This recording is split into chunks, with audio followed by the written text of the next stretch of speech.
The final phone call Nancy Guthrie made before vanishing didn't just change the course of the investigation. It pointed directly at someone nobody wanted to believe, revealing a truth that still haunts this perplexing disappearance. Before delving into the shocking discoveries made by investigators, it's crucial to understand a detail often overlooked. Nancy Guthrie didn't simply vanish. She disappeared from a precise timeline, one that began with a perfectly ordinary Saturday evening and ended with 4 inexplicable hours of total silence. On Saturday, January 31st, 2026, Nancy called an Uber at 5:32 p.m. from her home in the Catalina Foothills neighborhood of Tucson, Arizona. Her destination was her eldest daughter Annie's house, just 4 kilometers away, for a family dinner and game night. There was no indication that anything was amiss. It was, by all accounts, a typical family evening, the kind repeated countless times without a second thought. The sheriff's department later outlined a precise timeline for Nancy's disappearance. After dinner at her daughter's house that Saturday, Nancy was driven home by a family member, arriving at 9:48 p.m. Pima County Sheriff Chris Nanos confirmed to the New York Times that her companion waited to ensure she was safely inside before leaving. Surveillance data confirmed the garage door opened at 9:48 p.m. and closed at 9:50 p.m. Nancy was home. And then, silence. However, a critical 4-hour gap emerged between the moment the garage door closed and the first indication that something was terribly wrong. On February 1st, at 1:47 a.m., Nancy's Google Nest doorbell camera disconnected. At 2:12 a.m., the motion system detected a figure near the home. Then, at 2:28 a.m., her pacemaker ceased transmitting data to its monitoring app on her phone. Her phone was later found inside the house, along with her wallet, car keys, and daily heart medication. She made no calls, sent no texts, and reached out to no one after returning home. Whatever transpired within those 4 hours, Nancy Guthrie faced it entirely alone. By 2:28 a.m., even her heart had fallen silent. This is where the narrative takes a chilling turn. Officials informed NBC News that Nancy's pacemaker disconnected from its monitoring application around 2 a.m. on Sunday, a detail that could help pinpoint the precise moment she left her home. Nancy, 84 years old, had mobility issues and required critical daily medication. Crucially, the last communication on her phone, the final call FBI analysts painstakingly identified, did not come from a stranger. It traced back to someone who had been inside her house for dinner just hours before her disappearance. The timeline revealed by that phone record, linking the call to the moment her pacemaker went dark, ignited the entire investigation. The internet had already made up its mind. Within days of Nancy's disappearance, one name dominated social media: her son-in-law. Theories, accusations, and outright fabrications spread like wildfire, overwhelming any attempts at fact-checking. Yet, the reality of this man's life stood in stark contrast to the online frenzy. Tommaso Cioni, Nancy's son-in-law, married her eldest daughter Annie in September 2006 and had lived in Tucson ever since. For over 15 years, he taught AP Biology and 6th grade science at Basis Oro Valley. Beyond the classroom, he played electric bass in a local post-punk band called Early Black, wrote Italian poetry, studied lizards, and meticulously made homemade pasta. Annie, celebrating their 10th wedding anniversary on Facebook, described Tommaso as the most beautiful, intelligent, sensitive, talented, and hilarious person she had ever known. Family friend Zach Lind, drummer for Jimmy Eat World, publicly attested to Annie and Tommy being amazing, dedicated parents who loved and cared for Nancy daily. Just weeks before Nancy vanished, on Christmas Day 2025, she posted a beaming family photo on Facebook. Everyone in matching pajamas, with Tommaso standing right beside her, holding the family dog. Compounding the suspicion, it was Tommaso who drove Nancy home that night, making him the last confirmed person to see her. He was familiar with the house's layout and the camera locations, and the very phone record that FBI analysts were scrutinizing pointed directly to the gap between his departure and the moment everything went wrong. These facts, however, did little to stem the tide of accusations. Journalist Ashley Banfield reported on her podcast that a trusted law enforcement source had identified Sione as the prime suspect. When pressed on Dan Abrams' SiriusXM show, Banfield reiterated her claims, asserting that the sheriff's department's internal focus had intensified after her report. She delivered a memorable line: "When they take shots at you, you are standing on the target." Her words, "They now believe the son-in-law may be the prime suspect," echoed widely. On February 7th, FBI agents spent approximately 3 hours at Annie and Tommaso's home. Camera flashes were visible from inside, and deputies emerged wearing blue gloves, carrying evidence bags. Annie's car was impounded. Unverified claims of Tommaso owing $50 million in gambling debts to a Mexican casino spread rapidly, only to be thoroughly debunked by multiple reputable news outlets. Nevertheless, the damage to his reputation was done. Then, on February 16th, Sheriff Nanos issued a definitive public statement. He announced that the entire Guthrie family, including all siblings and their spouses, had been cleared as possible suspects, calling the accusations not only wrong, but cruel. He confirmed the family had been ruled out within the first few days of the investigation and had been 100% cooperative throughout. Cleared on paper, yet the phone record that sparked this entire chain of suspicion remained in evidence. And the crime scene it led back to revealed an even more troubling narrative. One of mistakes so serious that even the investigators themselves eventually had to account for them. The Nancy Guthrie investigation didn't just contend with an unknown suspect and a rapidly cooling trail. In its very first week, it nearly unraveled due to a series of critical missteps. When the Pima County Sheriff's Department arrived at Nancy's home on February 2nd, the scene was immediately alarming. Blood droplets on the front porch were later confirmed via DNA testing to be Nancy's. Her phone and wallet lay untouched inside. There were signs of forced entry, including small glass fragments near the front entrance, and the doorbell camera appeared to have been deliberately tampered with. Sheriff Nanos stated bluntly that Nancy did not walk away, and that investigators believe she had been forced to leave her residence against her will. The FBI joined almost immediately, deploying around 400 investigators around the clock at the operation's peak, and the case generated over 50,000 tips. However, critical errors were already compounding behind the scenes.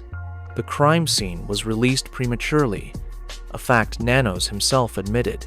Investigators were forced to return days later to gather evidence they had missed during the initial walkthrough. A roof-mounted camera was completely overlooked, and the doorbell camera footage was initially declared unrecoverable due to Nancy lacking a paid Nest subscription. Yet, the FBI later managed to retrieve images from residual back-end data, information that should have been pursued from day one, raising significant questions about the initial assessment. The situation worsened. The county's high-tech search aircraft pilot had been disciplined after a dispute with Nanos and reassigned to street patrol before the case even began. Additionally, the department's most experienced search and rescue deputy had been transferred to patrol in late 2025 without a replacement. Crucially, two of the most qualified individuals to assist in this type of search were unavailable. In a further complication, more than 20 individuals were detained and subsequently released throughout the investigation. Carlos Palazuelos was stopped during a traffic check 96, 5 kilometers south of Tucson, and released the following day, expressing his hope that authorities would find the real suspect, as he was not involved.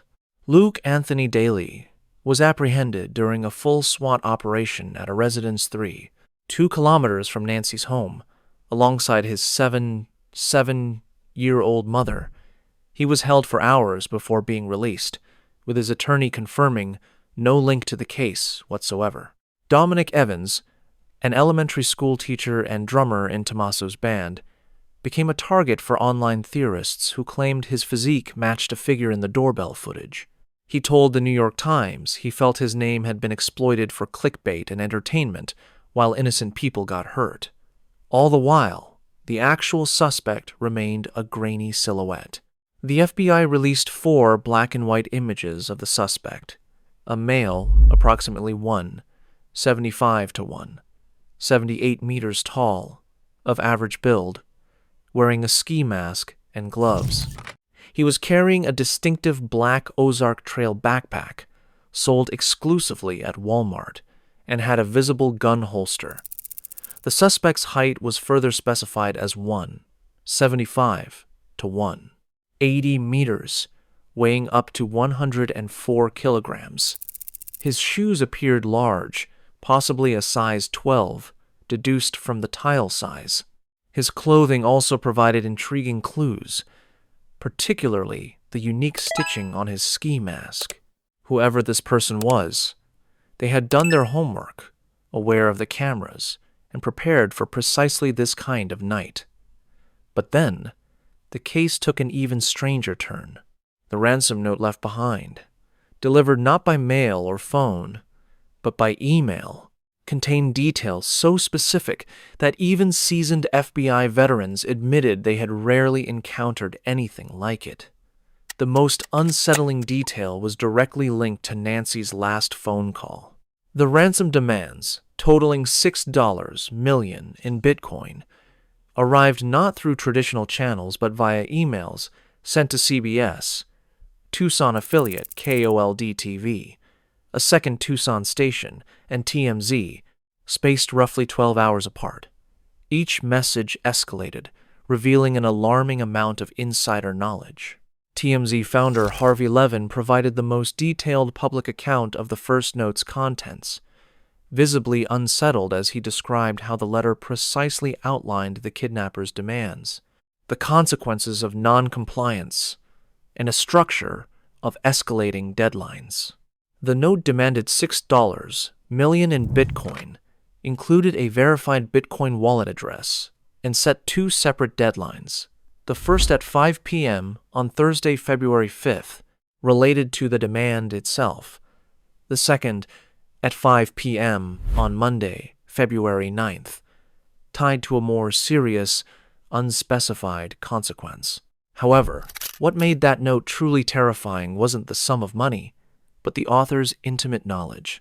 The note contained details that had never been made public: the precise location of Nancy's Apple Watch, specific information about a floodlight at the property, and an exact description of what Nancy had been wearing on the night she disappeared.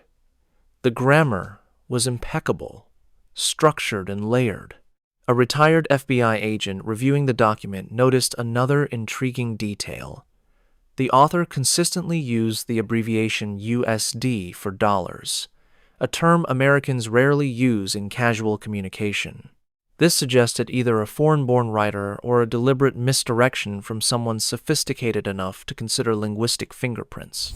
Around February 18th, TMZ received a second ransom email, described as even more graphic and chilling than the first. This note demanded payment in a highly sophisticated cryptocurrency other than Bitcoin, using a different account, and explicitly cited media coverage of the case as a direct trigger for the escalating demands.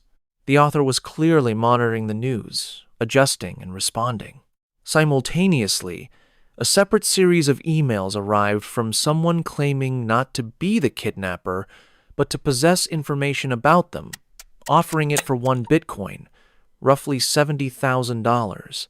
TMZ confirmed the tone of these emails was distinctly different, almost certainly not from the original author.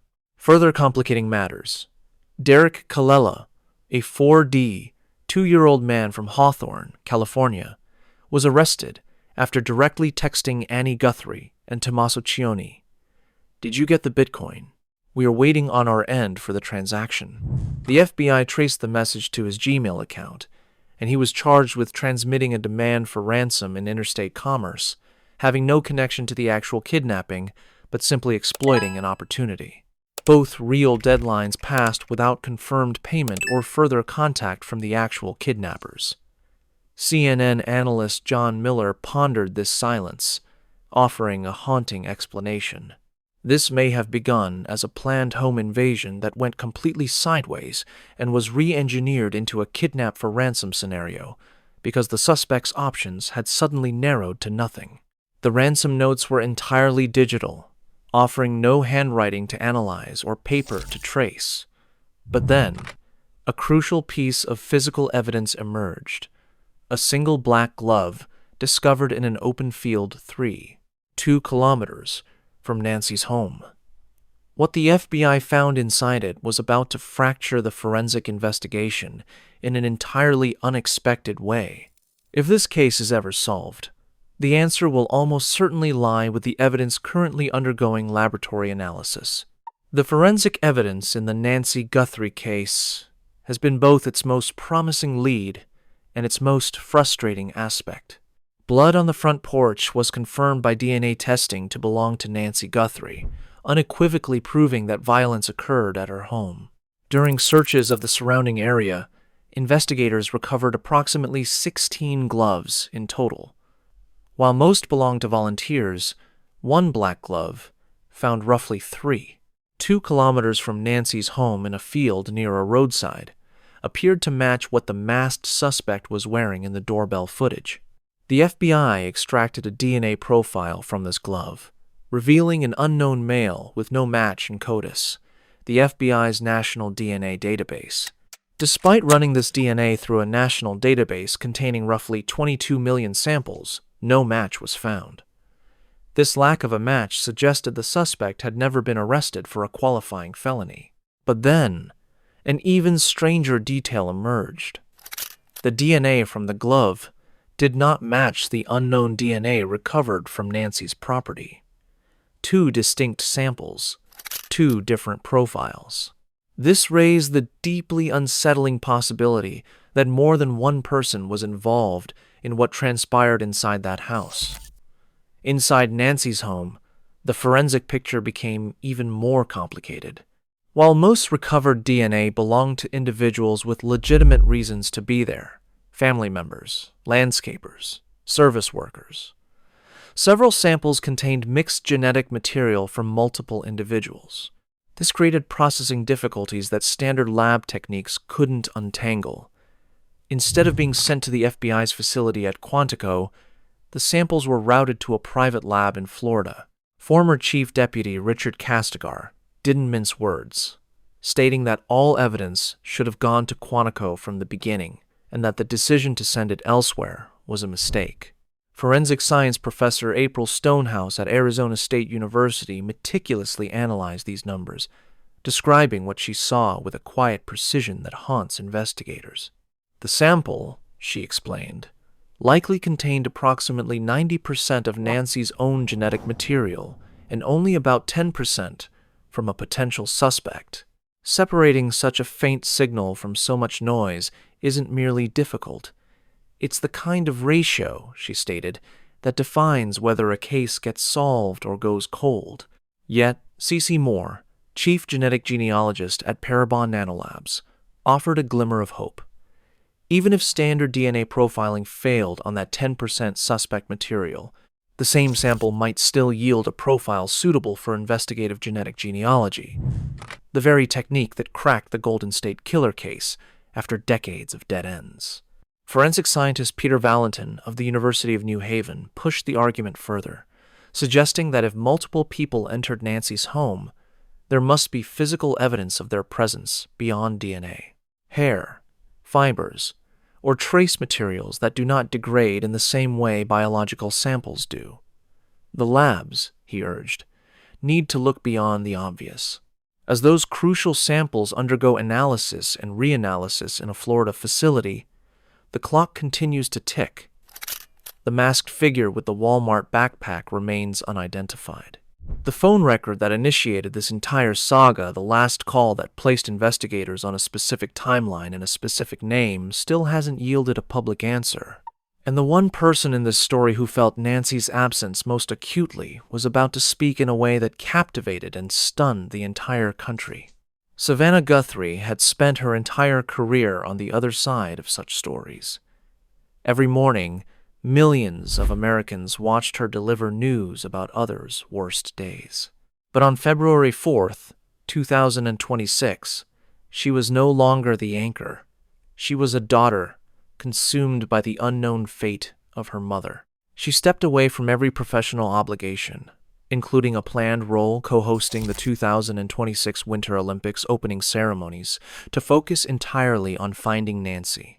On February 4th, Savannah appeared alongside her siblings, Annie and Cameron, in their first public video, speaking directly to whoever had taken their mother. Her voice barely holding steady, she pleaded, "We need to know, without a doubt, that she is alive and that you have her. We want to hear from you, and we are ready to listen. Please reach out to us." 3 days later, on February 7th, the three siblings stood holding hands in a second video, appearing to directly respond to the ransom demands. "We received your message, and we understand," they stated. "We beg you now to return our mother to us.